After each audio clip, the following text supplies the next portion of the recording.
అన్నమయ్య జిల్లా రాజంపేట మండలంలోని పరిధిలోని చెయ్యేరులో వ్యక్తి అనుమానాస్పద రీతిలో మృతి చెందారు.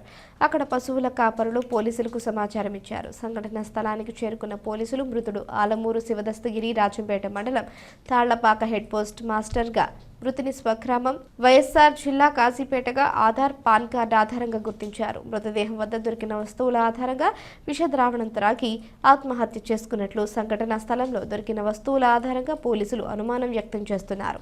మృతికి గల కారణాలు తెలియరావాల్సి ఉంది. రూరల్ పోలీసులు దర్యాప్తు చేస్తున్నారు.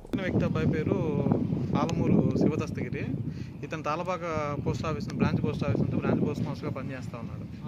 ఇతను 15/9/2022 నుంచి ఆ బ్రాంచ్ పోస్ట్ మాస్టర్గా పనిచేస్తూ ఉన్నాడు. ఈరోజు మార్నింగ్ అతను డ్యూటీకి రాలేదు. ఎస్పీఎం గారు ఎంక్వైరీ చేయక వస్తానని ఏదో చెప్పారంట ముందు. తర్వాత తీరా చూస్తే ఇక్కడికి చూస్తే అతను చనిపోయిన విషయం తెలిసింది. అతను ఎందుకు చనిపోయినాడు అనేది విషయం అయితే తెలియలేదు. శనివారం రోజు మాత్రం ఆయన ఇంటికి పోతున్నాడని ఆయన స్వగ్రామం వచ్చేసి చెన్నూరు దగ్గర రామనపల్లె. వాళ్ళ అమ్మగారికి ఇంటిమేట్ చేశారు. ఇంకా వాళ్ళు రావాల్సిన అతని చావుకు గల కారణాలు తెలియాల్సి ఉంది.